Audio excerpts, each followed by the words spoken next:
Au début du XVIIIe siècle, Marseille est déjà la troisième ville de France, après Paris et Lyon. C'est aussi le principal port français en Méditerranée. La ville s'est agrandie sous le règne de Louis XIV. Elle a considérablement augmenté sa superficie, elle a repoussé ses remparts, ce qui fait donc qu'à côté de la vieille ville traditionnelle, sur ses buttes, s'est développée une ville nouvelle. Marseille est une ville cosmopolite, moins par sa population résidente que par sa population de passage. Ce qui frappe les voyageurs, c'est l'extraordinaire cosmopolitisme du port et des catégories négociantes. Ce qui fait qu'il y a une extraordinaire variété de langues, de costumes, de types de toutes sortes qui se côtoient sur le quai du port. C'est un élément de fascination pour les voyageurs, comme d'ailleurs pour les Marseillais.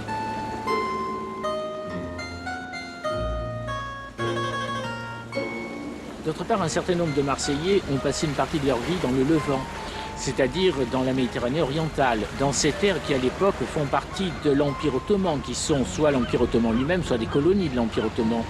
Et ces Marseillais, parfois revenus après de longues années dans leur ville natale, continuent assez souvent de porter le costume oriental.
Les gens qui habitaient au XVIIe et au XVIIIe siècle avaient fini par élaborer en quelque sorte une doctrine sanitaire qui reposait sur un certain nombre d'idées simples, fondées donc sur l'observation.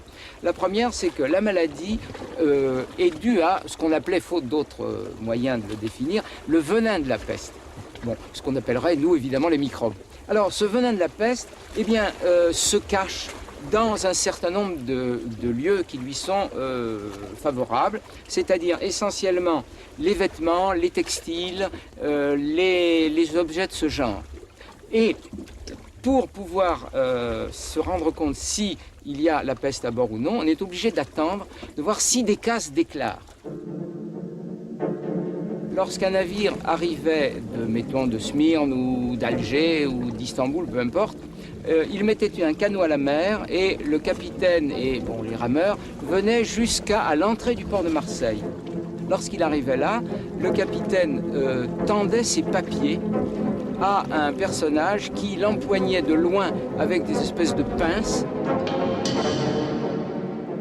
Et alors lui, ce qui l'intéressait, c'était avant tout ce qu'on appelait la patente de santé. C'était un papier qui était délivré par le consul du port de départ et qui était visé par les consuls à chaque escale que le navire faisait. Et alors étaient portées sur cette patente de santé les indications portant sur la présence de la peste ou son absence ou sa présence dans les environs proches de la ville.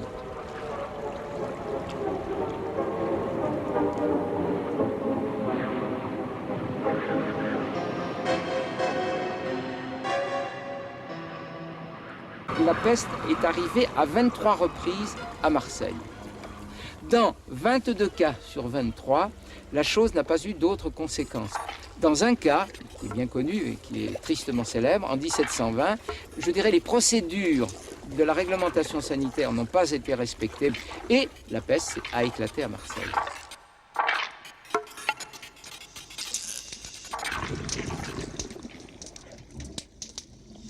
3 mâts, 280 tonneaux, 36 mètres de long, 40 membres d'équipage.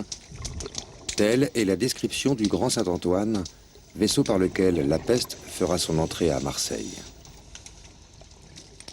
Le Grand Saint-Antoine part le 23 juillet 1719 pour la destination du Levant. Non pas de la barbarie, c'est-à-dire l'Afrique du Nord, mais plutôt les échelles du Levant, c'est-à-dire le Liban, la façade Liban-Turquie. Qu'allait-il faire là-bas? Il allait chercher essentiellement des cotons, des cotonnades et des soieries, les soieries riches.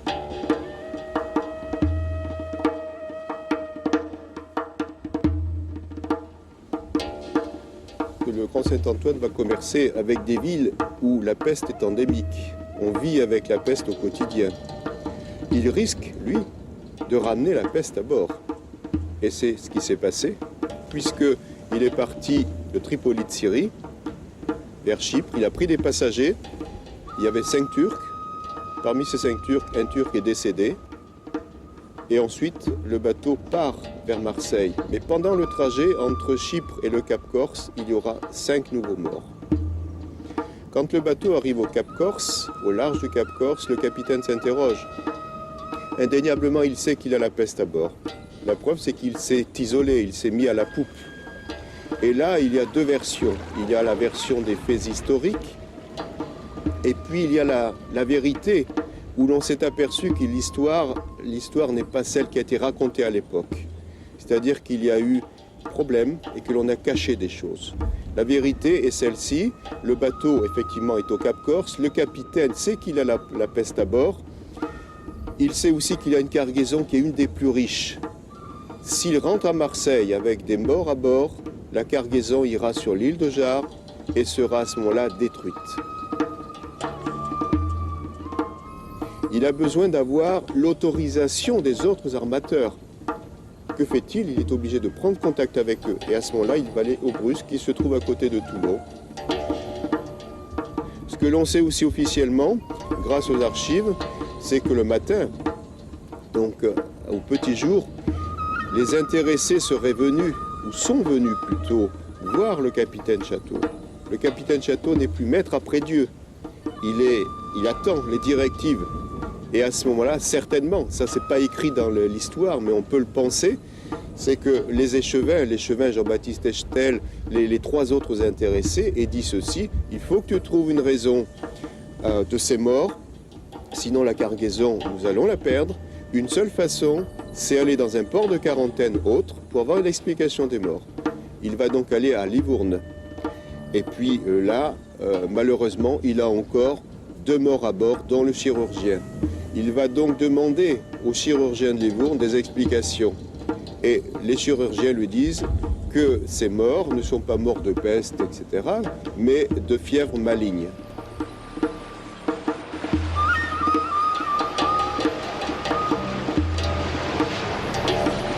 Il peut rentrer à ce moment-là sur Marseille. Donc le bateau arrive sur Marseille le 25 mai et il va passer derrière l'île de Jard, comme ceci. Il va passer entre le Cap Croisette et l'île Maille et ensuite tirer sur Pomègue. Le capitaine monte à bord de son canot, va à la consigne sanitaire, présenter les certificats de santé, qui sont des patentes nettes, c'est-à-dire je viens d'endroits où il n'y a pas de peste, maintenant je peux faire mes quarantaines. Le capitaine Château ayant déclaré que les gens de son équipage, qui lui sont morts tant en route qu'à Livourne, sont morts de mauvais aliments.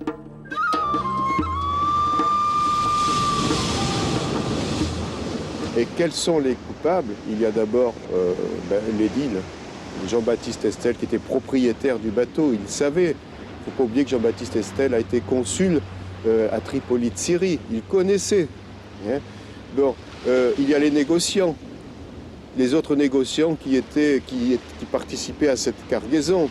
Il y a l'intendance de santé qui a accepté que le bateau continue à mouiller à Pomègue alors qu'il avait eu des morts, même s'il y avait eu des explications. Le bateau aurait dû aller à Jard. Donc c'est tout un contexte, ce n'est pas le capitaine, ce n'est pas une personne qui est coupable, mais c'est un ensemble. Et en vérité, cet ensemble, c'est l'argent. Le coupable, c'est l'argent.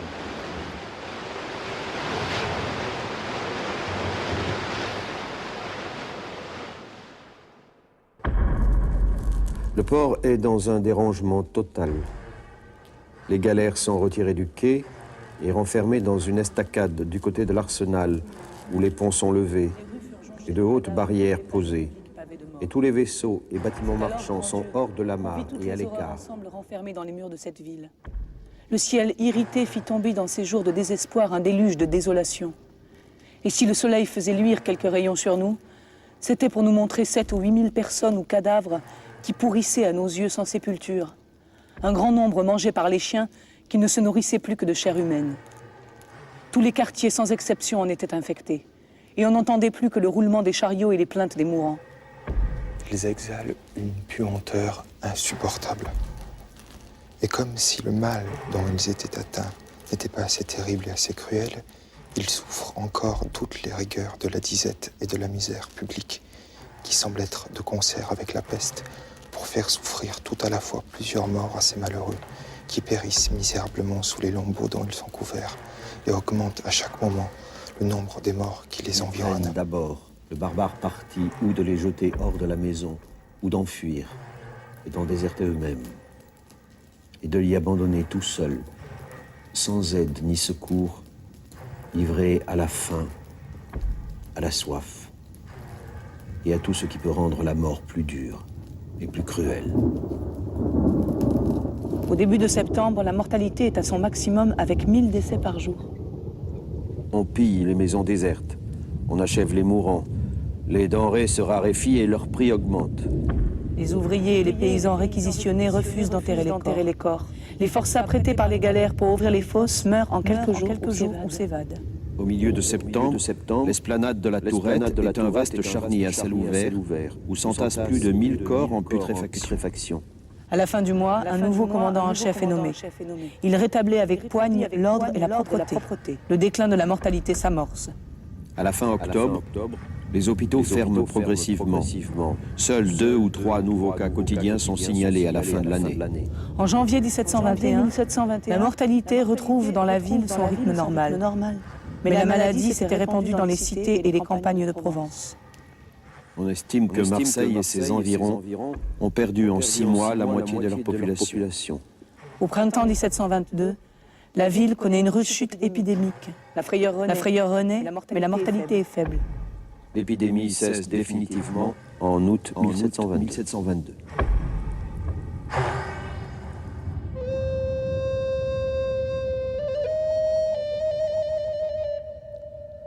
De façon générale, donc, sur les charniers de pestiférés sur lesquels nous avons eu à travailler, nous avons retrouvé très peu de matériel mobilier, hormis quelques vestiges de vêtements, notamment des boutons d'uniformes militaires, quelques tuyaux de pipe en terre. Et parmi ces objets mobiliers, 2 méritent une attention particulière. Il s'agit tout d'abord d'une tête sculptée qui représente le Christ et qui devait servir de réceptacle à une poudre, à une potion à vertu prophylactique contre la peste, puisque nous avons retrouvé à côté le petit bouchon qui permettait de fermer la cavité donc, de cette sculpture.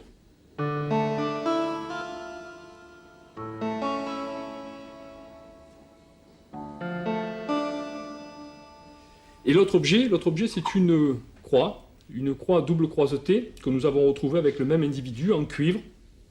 Et cette croix est extrêmement intéressante parce que nous en connaissons 2 autres exemplaires qui sont conservés au musée d'histoire de la médecine de Copenhague. Et l'une des 2 est exactement la même. Ce qui nous laisse donc penser que peut-être dans les moments de grande calamité épidémique, il y avait un certain trafic international d'objets, là encore, à vertu prophylactique, censés protéger donc contre la peste. À cette époque, au début du XVIIIe, les conceptions médicales n'étaient naturellement pas celles d'aujourd'hui. Cela dit, il y avait quand même des gens qui pensaient que la peste était une maladie contagieuse, et notamment les autorités sanitaires savaient que la peste était une maladie contagieuse. Or, certaines autorités médicales de l'époque pensaient et disaient que la peste n'était pas contagieuse. On peut citer notamment François Chicoineau. Effectivement, Chicoano donc est le gendre de Pierre Chirac. Pierre Chirac est le médecin du régent. Il y a à ce moment-là en France une régence qui assure le pouvoir. Nous sommes entre le règne de Louis XIV et le futur règne de Louis XV. Et Chirac, donc médecin du régent, autorité sanitaire plus qu'officielle, était un non-contagionniste.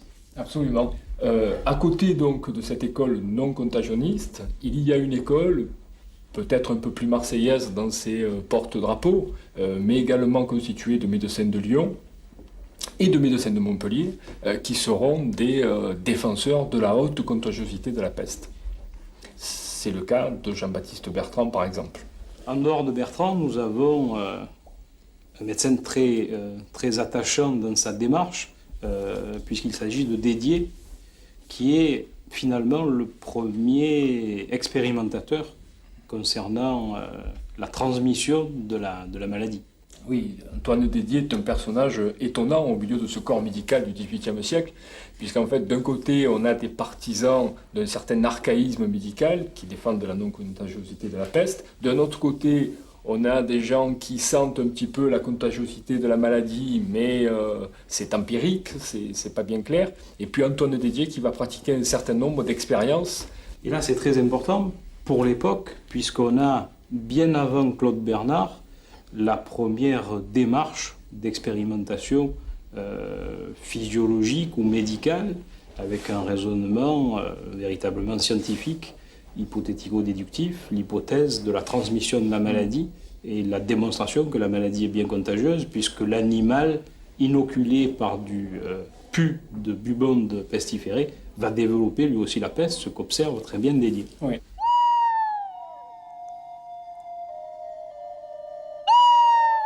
Ce terme de peste correspond à l'ancienne appellation latine pestis, le fléau.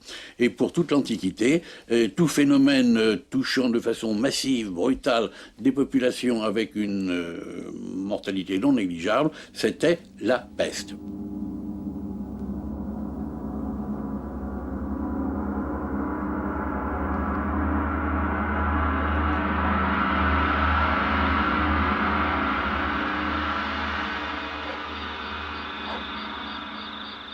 La maladie circule parmi le rongeur de rongeur à rongeur. Le microbe est transmis par les puces.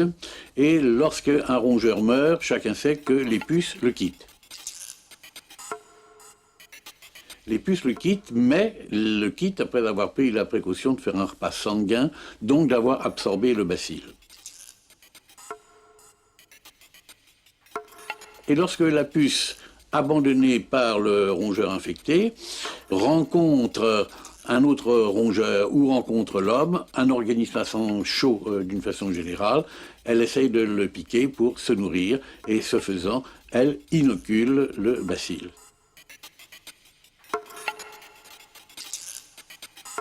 Donc on a une chaîne qui se fait de transmission rongeur-puce et éventuellement rongeur-homme. Dans le cadre de la peste bubonique, la durée de l'évolution de la contamination à la mort en l'absence de traitement est de l'ordre de la dizaine de jours.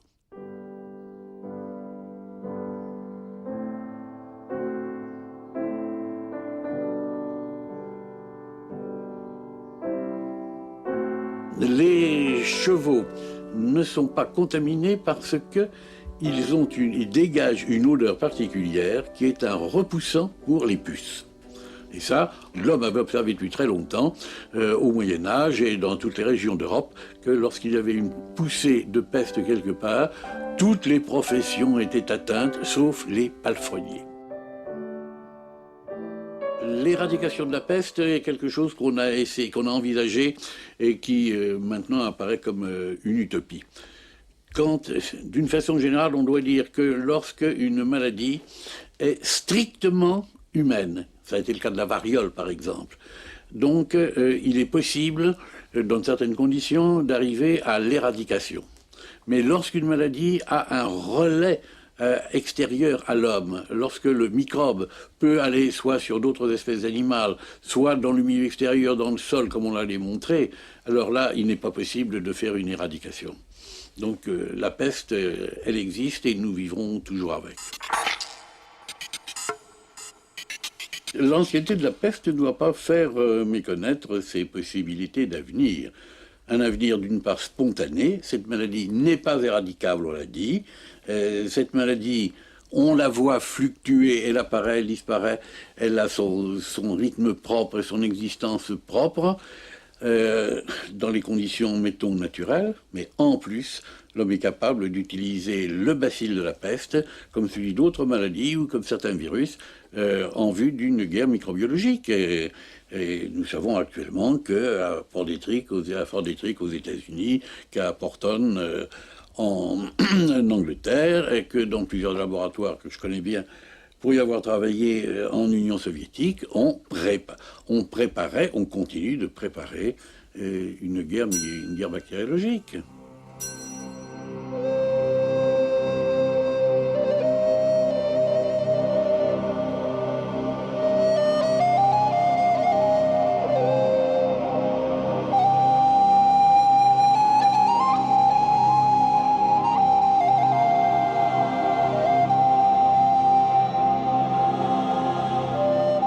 En plein cœur de l'épidémie, un peintre est là.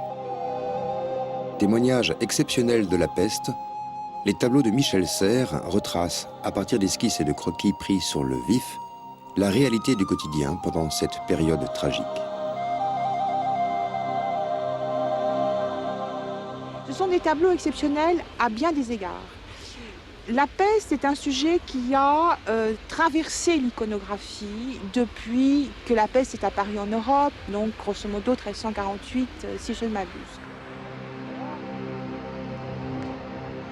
Ce que devient Michel Serres, c'est un peintre témoin de son temps. On pourrait presque dire que ces tableaux constituent une sorte de journal de la peste, non pas écrit mais peint. Et nous en avons une preuve, c'est que le fils de Michel Serres a montré ces tableaux à Paris, à la foire de Saint-Germain. Donc il les transportait roulés, comme vous transportez roulés vos bobines de film, et il allait les montrer, et il racontait, avec ces tableaux, il racontait la peste de Marseille.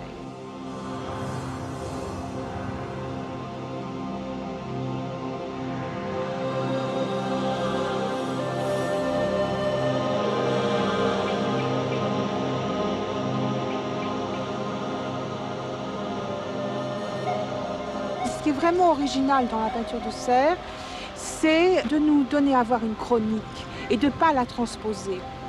Il n'y a aucun élément d'allégorie, il n'y a aucun élément de symbole, il n'y a aucune transposition. Et c'est là, je crois, qu'est l'originalité. C'est le regard restitué.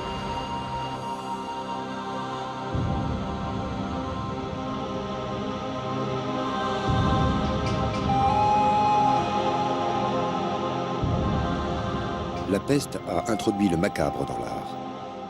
Les fenêtres ouvertes par les artistes sur le monde marseillais en proie à la contagion offrent au regard une lecture symbolique du corps malade, du jeu social et des représentations imaginaires qui s'y rattachent.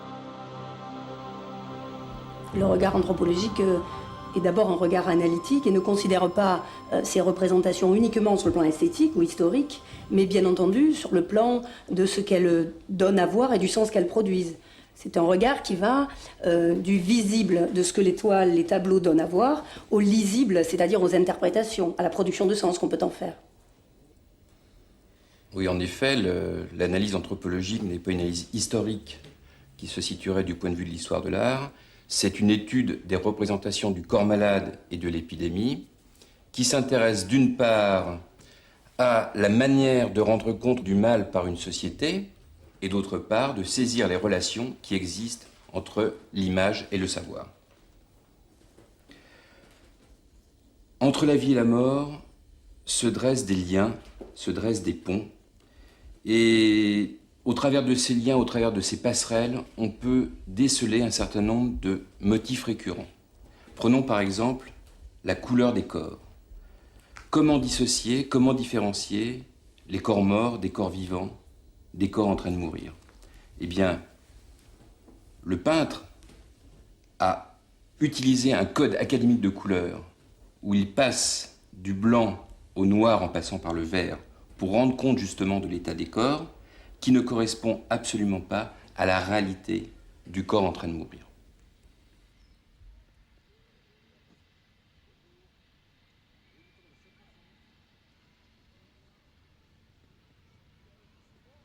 Alors un des invariants particulièrement intéressants, significatifs, c'est l'unité mère-nourrisson. Souvent d'ailleurs, pour aller au bout de l'horreur, le nourrisson est encore en train de chercher à téter sur un sein glacé, donc d'une mère déjà morte. Et donc, outre le caractère horrible mis en scène, bien évidemment, sur le plan symbolique, ce qui est intéressant, c'est la rupture du lien qu'il peut y avoir familial, qui est brutalement donc rompu par la peste, et en fait, un ordre naturel qui est complètement inversé. Et on a une rupture à la fois du biologique et puis de la continuité d'une population. On peut dire que ces représentations constituent une véritable dramaturgie de catastrophe, une dramaturgie de la tragédie réelle de la peste, et qu'elle renvoie à cette notion de faute appartenant à la condition humaine, à cette notion de péché, à ce discours culpabilisant, et que peut-être, face à l'enfer qui entoure la population marseillaise atteinte de la peste, le seul recours, c'est le ciel et l'espérance en Dieu.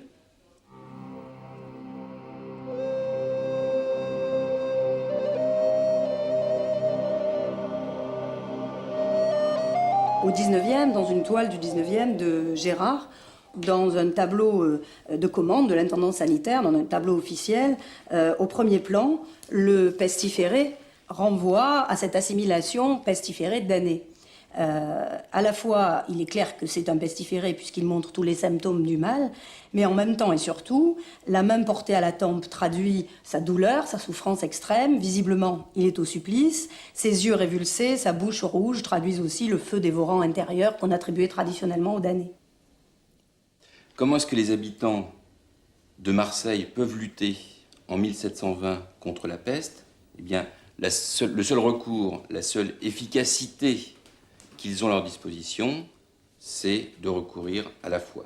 Alors vous avez d'une part les corps constitués cléricaux, l'évêque de Marseille, Monseigneur de Belzins, mais vous avez aussi les saints, en particulier Saint Roch, le saint prophylactique de Marseille par excellence, que l'on va retrouver dans l'iconographie, que l'on va retrouver dans des places publiques. C'est un thème récurrent dans les images de peste, c'est-à-dire qu'on voit que Saint Roch se situe en intercesseur entre le malade toujours couché, toujours en bas, et évidemment la divinité qui, elle, se situe à l'étage supérieur. Pour lutter contre le fléau, pour combattre l'épidémie, les Marseillais vont se reposer sur deux pouvoirs. Le premier des pouvoirs, le pouvoir ecclésiastique, est symbolisé par Monseigneur de Belzins, et le second, le pouvoir civil, est représenté par le chevalier rose. En ce qui concerne l'évêque de Marseille, Monseigneur de Belzins, il représente d'abord le dévouement. C'est comme ça qu'il est vécu dans toute l'iconographie marseillaise, depuis la peste jusqu'à nos jours. Il représente l'homme qui a su se battre contre le mal. Mais pour se battre contre le mal, il a développé les armes traditionnelles de l'Église, les armes théologiques, à savoir se battre contre l'épidémie, c'est se battre contre le péché, c'est se battre contre le mal. Et il fait référence à deux choses. D'une part, à l'ordre moral, il accuse la ville d'avoir sombré dans le péché avant la peste, et d'autre part, il s'appuie sur un fait beaucoup plus réel, à savoir l'arrivée du grand Saint-Antoine, et donc le commerce qui va avec. Et il explique le développement de la peste, à juste titre, par une transgression des règles hygiéniques de l'époque. Oui, les représentations de Monseigneur Belzins vont se multiplier sur 3 siècles, et notamment au 19e, en début 19e, sur ce tableau de Moncio qui date de 1819, sur cette toile qui est une véritable dramaturgie relativement fantaisiste, puisqu'on voit l'évêque mitre en tête, en habits sacerdotaux, donner son aide et son dévouement aux pestiférés. Nous avons beaucoup plus de religieux, au fond, que réellement de corps pestiférés. Une autre figure emblématique de cette peste de Marseille, est laïque cette fois, et civile, c'est la construction d'un héros, le Chevalier Rose, qui va être porteur d'un véritable acte de courage et de défi, qui se situe alors dans un épisode particulièrement représenté sur 3 siècles, Alors Rose, c'est l'emblème du pouvoir politique agissant et actif, quoi. Et il devient une sorte de construction emblématique au point que ça se traduit également par ses postures. Alors qu'il est à cheval dans les tableaux contemporains, il est descendu de cheval dans le tableau de Paulin Guérin, par exemple, et il n'y a plus du tout de cheval, et il est situé dans une vieille rue du quartier dans le tableau de 1911, jusqu'à la statue qui est à l'Hôtel-Dieu, où il n'y a plus que le buste du chevalier.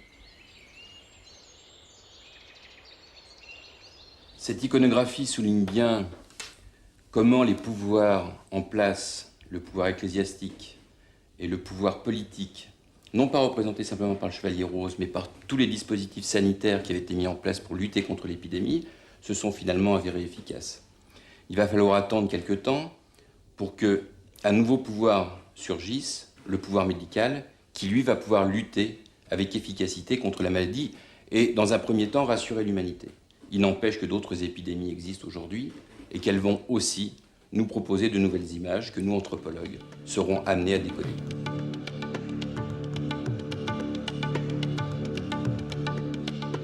La richesse de notre approche, c'est d'avoir permis justement le croisement des regards, le croisement des approches, et à donner à cet objet d'étude non pas une nouvelle dimension, mais en tout cas un relief supplémentaire qui n'a pas permis de répondre aux questions qu'on se posait. Bien sûr, on n'a jamais les réponses à tout, mais en tout cas, ça nous permet de nous poser de nouvelles questions, peut-être plus originales et peut-être plus intelligentes que celles qu'on a pu se poser il y a 3 ans quand on a commencé cette étude.